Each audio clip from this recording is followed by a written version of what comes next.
Hey everybody, welcome back. I'm gonna finish up lecture or chapter 5 today.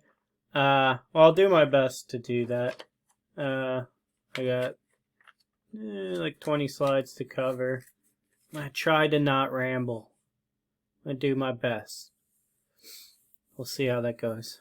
Alright, let's get into it. Last time we had talked about intelligence. Let's talk a little bit about education, some specific things with education, cultural differences in the classroom. So this is important. I don't think I have any.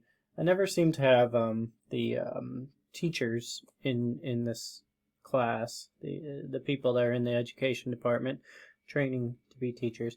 But I think they should take this class. And know that there are cultural differences in how children respond to authority and to adults and to teachers.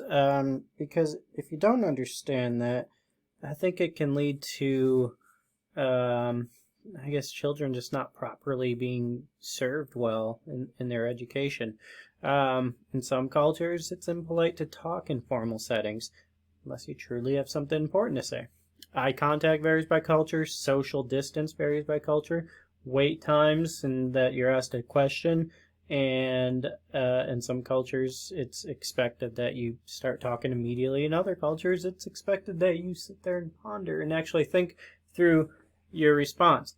So I think just being a teacher and being aware of some of these differences can be helpful. And understand that kids aren't necessarily dumb just because they're not talking the right way. That they may be actually thinking through the answer as well. And then this gets to a broader issue as well. That oftentimes when there are different cultures in a classroom, well, there tends to be, I guess, systemic biases, especially against like black and brown children, in like majority white places. And so cultural differences in behaviors can lead to a lot of times minority children being punished for what is normal behavior. And of course, if you're getting sent to detention or getting suspended or expelled for things that aren't truly like bad behavior, just normal behavior given a cultural context, how's that going to serve you in life if you're being sent home or having your parents called or being punished in this way or that? Like, that sets you up for like a lifetime of not having education serve you properly. So things to keep in mind. I think it's good to be a little bit culturally aware. Good quality if anyone's going into education. In different cultures, there's just different perceptions of questions. So, like, for example, if you're asked a question, in some cultures, the only reason why you would be asked a question is to actually seek information. Not so. A lot of times with K-12 education, a teacher just poses questions, and like how I do a lot of times in class is because I want to see if you know the answer. Whereas in some cultures, that'd be interpreted as like, why are you asking me? Like, are you making fun of me because you're asking me this question? Do you not know? Do you need to know this? So it's different perceptions of how different questions can play out in a classroom. Also, culturally, it's aware to be aware of differences between, I guess, individualistic and collectivistic cultures and how they view like competitiveness versus cooperativeness, because this can lead to things like if people come from like very collectivistic cultures, Latin American countries, Asian backgrounds, that sort of thing, they're much more likely to be cooperative and work with other students a lot of times on assignments, on all sorts of things, and may not understand, like, the norm is that you work by yourself. You are graded individually, in classrooms in the United States at least. You can't work with people all the time on things. So again, it's good to be, before like accusing students of cheating or something, like, maybe probe a little bit and think through, use critical thinking skills to understand that there may be something else going on here. It may just be part of the student's cultural background, and that's why they're engaging in certain behaviors. The more you know. Some common learning disabilities in young children, and I mean, tends to be common throughout the lifespan. Every semester I have a number of students who have some of these learning disabilities, and they need specific accommodations and stuff, and that's all fine and good. Dyslexia, just having trouble reading. I think a lot of times dyslexia is, the stereotype is that you read things backwards. That can be the case, but it's usually not. It's more so just that the words don't make sense. Reading is difficult. It takes you longer to read, that sort of thing. And similarly related, a lot of people who have dyslexia also have dysgraphia. Trouble writing. Makes sense. If you have trouble with reading, you have trouble with writing. Now, importantly, these are not associated with intellectual disabilities. This is just because you're having trouble reading or writing for whatever reason. It doesn't mean that the person is not bright. It just means they have trouble reading or writing. Like that's all. It has nothing to do with cognitive abilities. There's not a correlation there between the two. Now, that said, it can make school much more difficult if you're just having trouble with just paying attention to like the structure of a sentence and the words within that, and having trouble just with reading and such. You're not necessarily like less bright than anyone else, but you're gonna have more trouble and have to spend more time on schoolwork. So it's a learning disability then that can lead to poor performance in school, but that has nothing to do with actual intellectual ability. So good schools, good teachers are going to be able to recognize these types of things and work with students on learning certain techniques to get through. Similarly, dyscalculia, problems in math, the numbers just don't make sense. It's very difficult. Maybe trouble keeping things in working memory, or just processing speed. Things are going to take much longer. And again, it comes down to like, well, this isn't related to intellectual disability at all, but it's going to lead to trouble in school. It's going to just be more difficult, especially when you're taking a test, a math test, and it's a time test, and you have to complete it in an hour or whatever, and you're sitting there and the numbers are just a jumbled mess as your perception of them.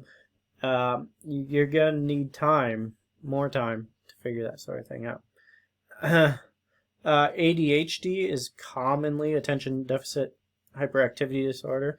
Probably the most common diagnoses among school-age children.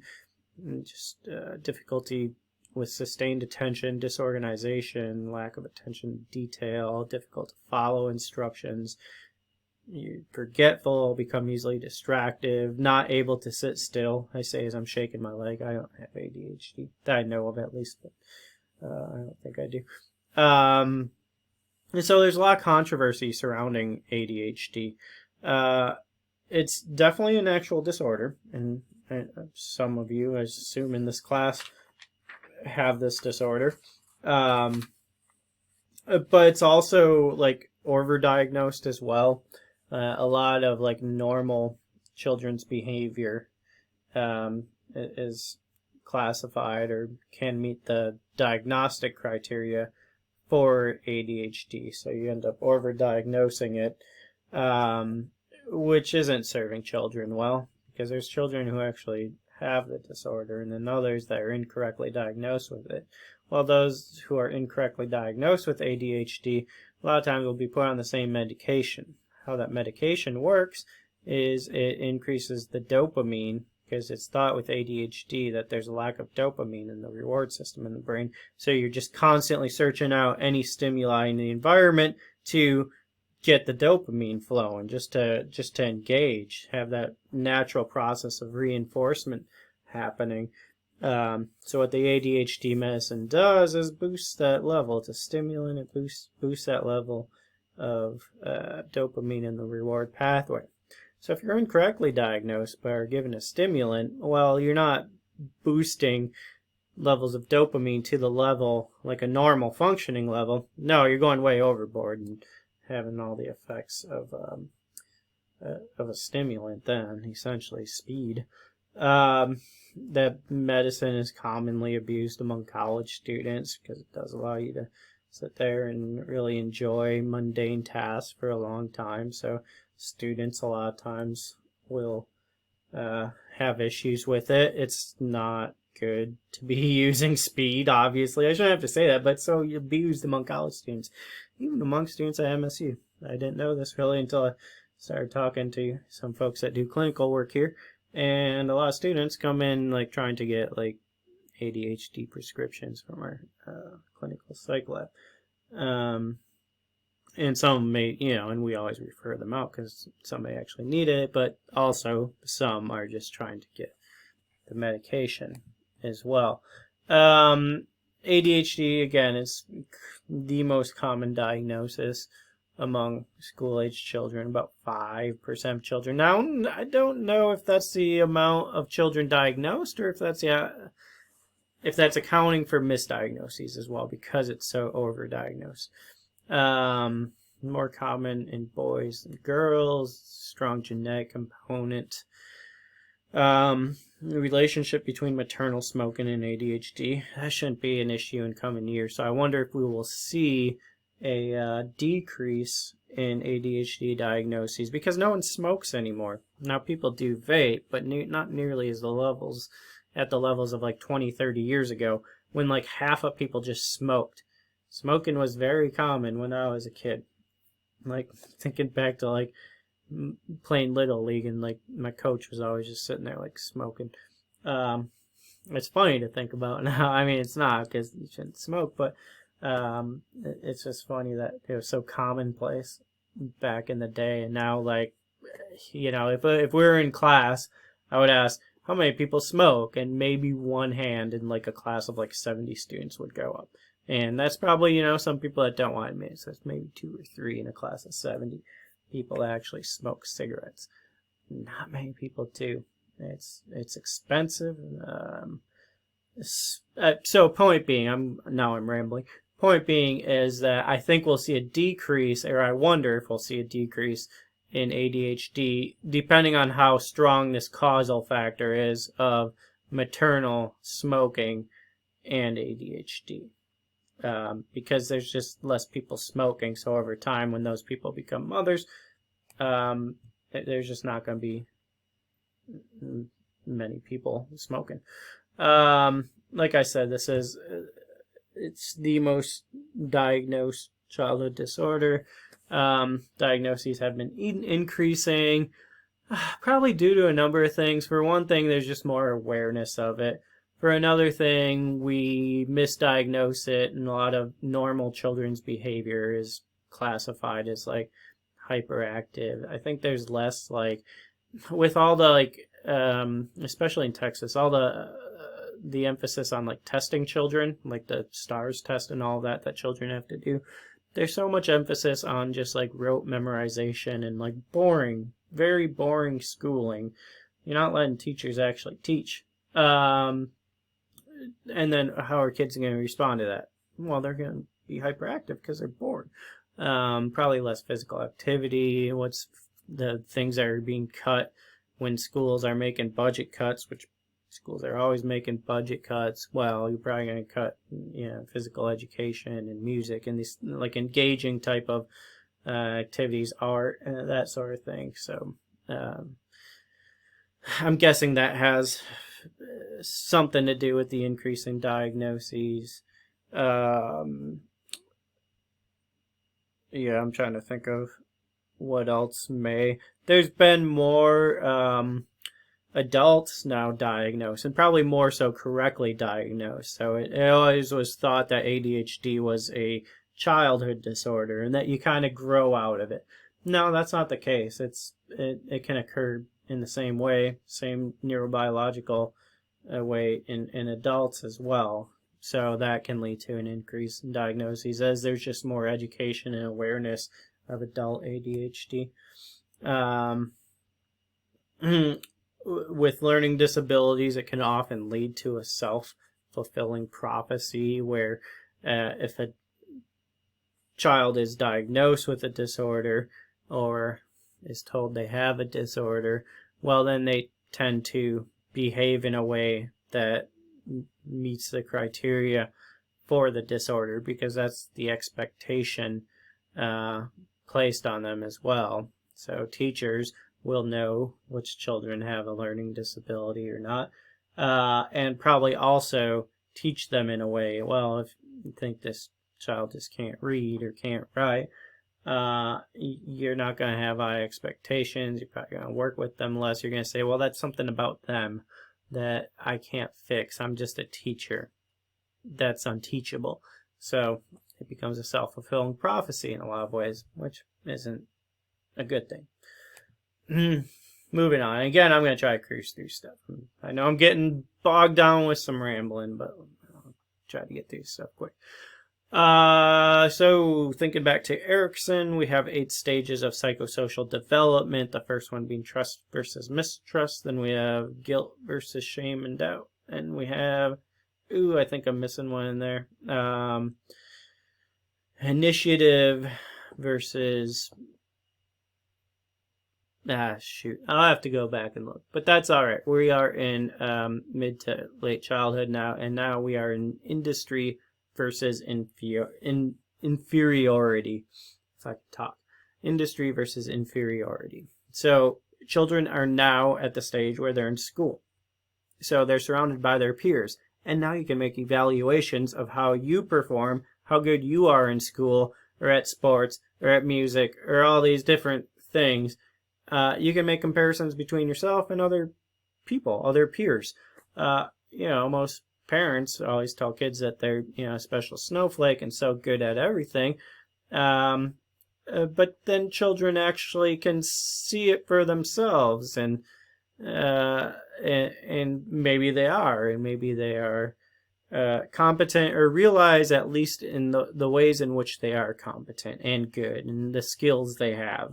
Children are self-aware at this stage, so start recognizing these their different skill sets and everything.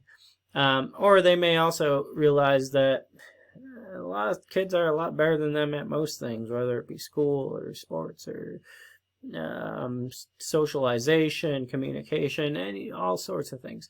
So you tend to start making those social comparisons, and if you see you aren't stacking up to the other children, that can lead to these feelings of inferiority, feeling that you're less than, feeling that you're unable to achieve things at the same level of your peers. So think about this and the long-term consequences, because we always say that each stage of Erikson's psychosocial development influences how we are later in life. Like, you have to overcome each crisis. You have to feel that you have a competence or ability in some regard, or I guess be okay. The other way is just to be okay with your inabilities in life, I guess, if you're just very, I guess, strong-willed or complacent, or trying to think of the right word. I don't know. If you're just okay being you and realize that you don't have certain skills, then you're probably going to be okay, and you're not going to be feeling like you're inferior to everyone else. But if that bothers you, well, then later in life, this can be the basis for an inferiority complex. This is probably a term that you may have heard before, having an inferiority complex. And we tend to think of that in adults, young adults and older adults, where you just feel like you're not good at anything, feel like you can't stack up. This is very common. So this is oftentimes discussed with graduate students, and having what they call imposter syndrome. When graduate students come from their bachelor's degree and they were probably the top students in their bachelor program, and then they get into a graduate or PhD program in which everyone was a top student, and then they start realizing oh man, I'm out of my league here. This is rough. People are real smart. So it oftentimes like creates these feelings of like anxiety among people. Now I wouldn't call that an inferiority complex, but it's along those similar lines. Okay, moving on because I'm rambling. So we have psychosocial development, we have cognitive development, which is Piaget, psychosocial, which is Erik Erikson. Then we have also moral development, another aspect of development, learning our morals, our ethics. And this is, Kohlberg was kind of the pioneer in this regard. Lawrence Kohlberg, actually a student of Piaget, and wanted to kind of extend Piaget's theory to the land of morals. So in kind of his famous study, he gave all sorts of people this type of moral dilemma. Man's wife is dying, and there's only one drug that can save her. The only place to get the drug is at a pharmacy the pharmacist is known to overcharge people for drugs.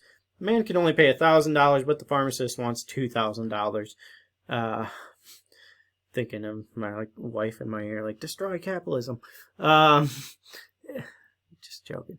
And refuses to sell the drug to him for less or set up any sort of payment plan. Desperate, the man later breaks into the pharmacy and steals the medicine. Should he have done that? Should he have stolen the medicine that his wife needs? It's the only thing that will save her life. Should he have done that? Is it right or wrong? Kohlberg wasn't necessarily he didn't really care whether people said it was right or wrong. He cared about their reasoning behind it. Pre-conventional morality is common among children. The younger the child, the more that they use, I guess, pre-conventional explanations for moral reasoning. It's all about self-interest. Am I going to get punished or am I going to get rewarded? I'm not going to steal the drug because I'll go to jail. That's pre-conventional thinking. I'm going to steal the drug because my wife will be happy with me. Pre-conventional thinking, just thinking about rewards and punishments. Now, there's misconceptions about it, because people think that as you age, as you get more wise, that you would always use a higher form of morality, think through, I guess, the more abstract concepts associated with it. That's not the case. We use pre-conventional morality allows us to make very quick moral decisions. Why don't I speed down Kemp Boulevard all the time? I like driving fast. I freaking turbocharge my Volkswagen to go fast, and I just get joy out of it. But I don't do that often because I don't want to get in trouble. That's all. That's the only reason why I don't. And, sometimes it's not safe and stuff, and that's getting into more conventional morality, but a lot of times I just don't speed down the freeway because I don't want to get in trouble for it. Totally kind of pre-conventional thinking. And we use that all the time to make quick decisions about moral thinking. Conventional morality focuses more on what other things, the laws and the norms. I won't steal because it's against the law. So pre-conventional is that I will be punished. And then conventional is that there's a law, that we've decided that there's a law, that I'm not going to break the law. Or I am going to steal the drug because it's the right... no, I don't want to say it's the right thing to do. That's almost post-conventional. Because it's what's expected of me. It's expected that I save my wife. It's expected that I care about family. So it's still not getting to higher ideals of morality. Still thinking along the lines of social norms and however you make this decision. Then post-conventional morality focuses more on the abstract, I guess morality that transcends our laws. That laws are sometimes unjust. Yeah, it's against the law to steal, but in some circumstances it's necessary. And to not steal would actually be immoral.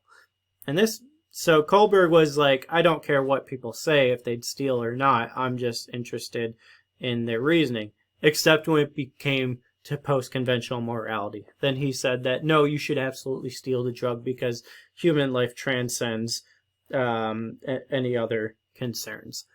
Yeah, others have come along and said that, no, you could have post-conventional reasoning that also, I guess, transcends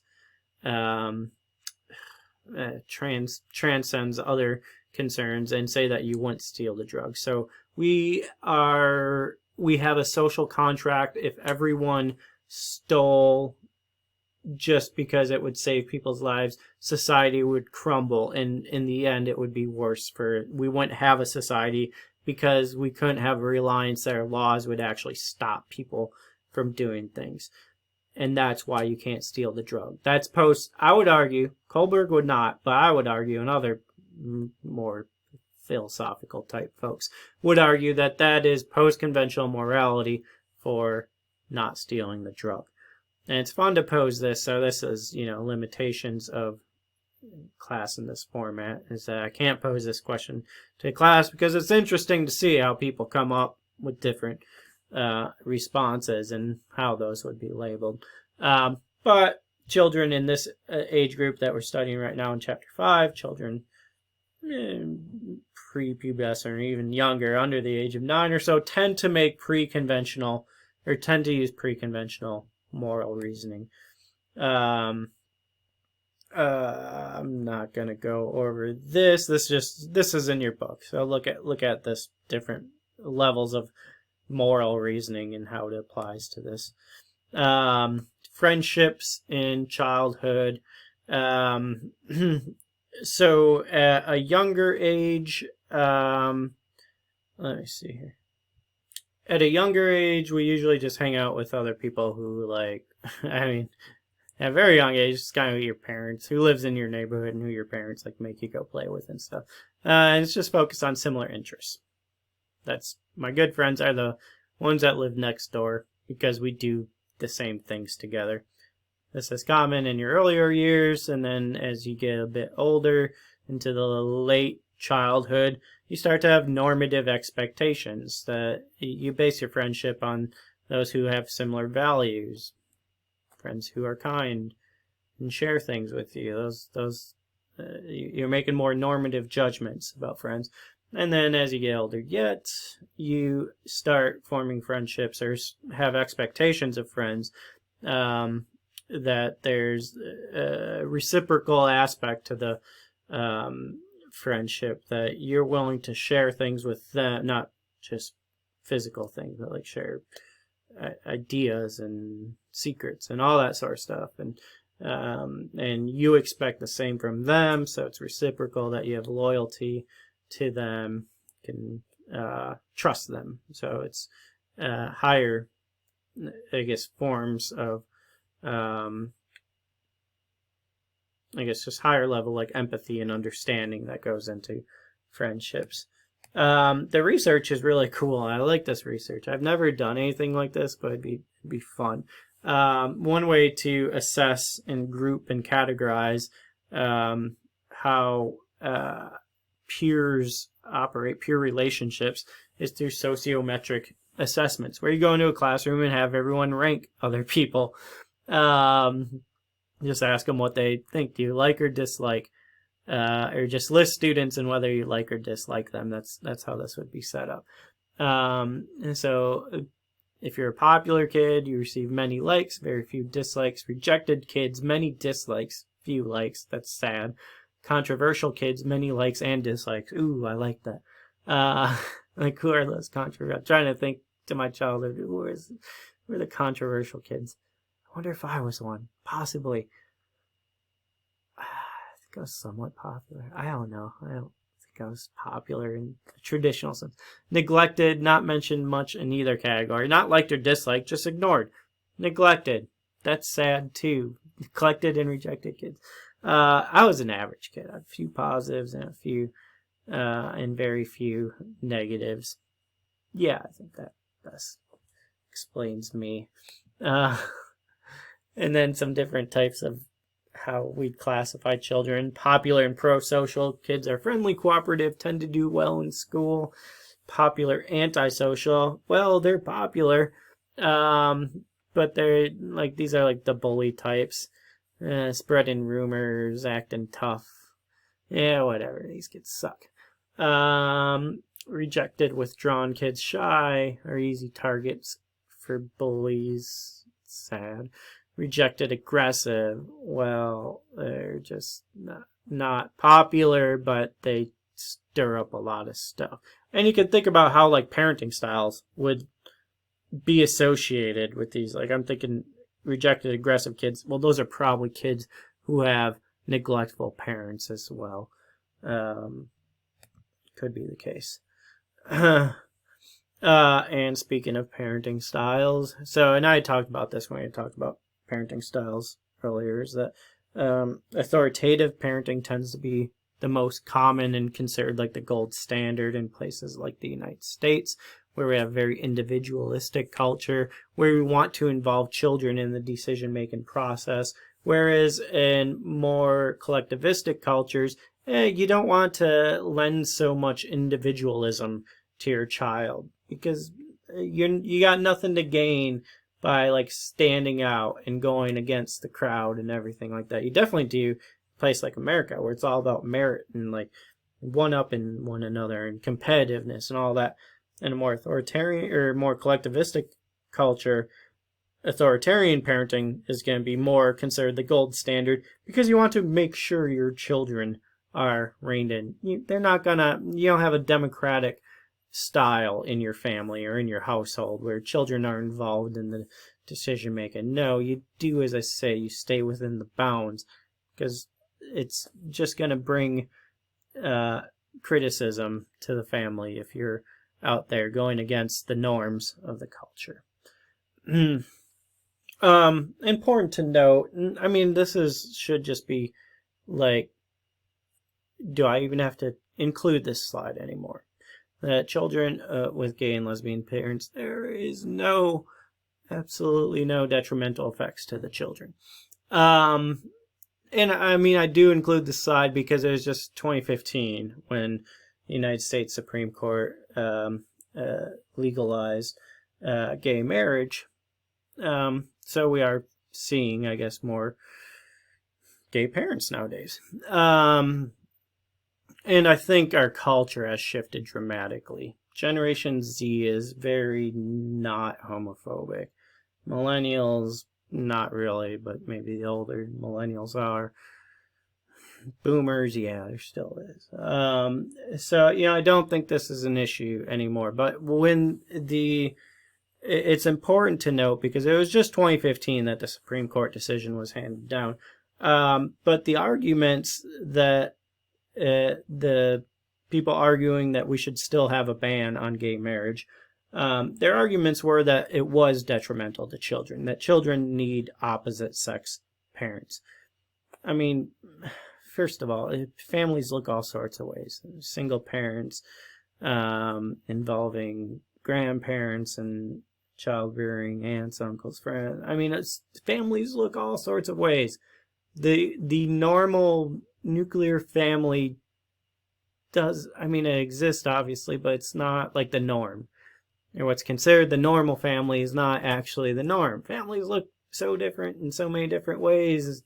Stepchildren, all sorts of things.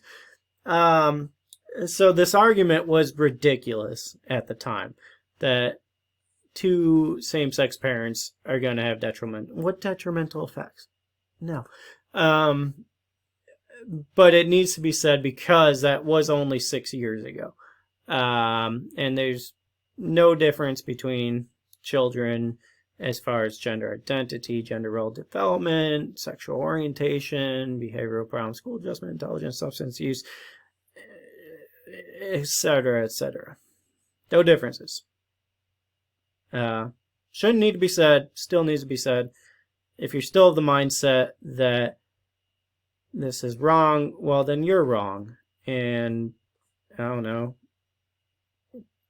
either change your attitudes or don't. But I think society will pass you by if you don't. yeah, I don't really care what your attitudes are on that. Like, there's research on it. There's research. So pay attention to the research. Okay. That's my rant. That's me ranting for the day. Don't be homophobic. It's not really acceptable anymore. Well, I should say, in the United States, I think we've gotten to a point. In many places in the world, we've gotten to a point. It may still be the norm. In other places, and those places should probably get on board with just differences among people as well. Divorce, it has all sorts of impacts you can read about in the book. I'm trying to finish up now because I realize I've been going for 35 minutes. Read about divorce. I'm going to end it there today. This is the end of chapter 5. And then from here on out, I'm going to, because we only have a couple weeks left, so I'm going to kind of decide parts of different chapters that I want to emphasize, important things. So we'll be jumping around a bit from here on out. Continue just, read the chapters, but I'll probably pick and choose what I cover from each chapter, just so we have a little bit of everything going forward. Most of a developmental class like this just focuses on, the bulk of the research and everything is in the early childhood years, and there's less and less as you get older and older until you get to old age, in which there's a bunch more research. So we'll just kind of pick and choose from here on out what we cover. All right. Bye, everybody.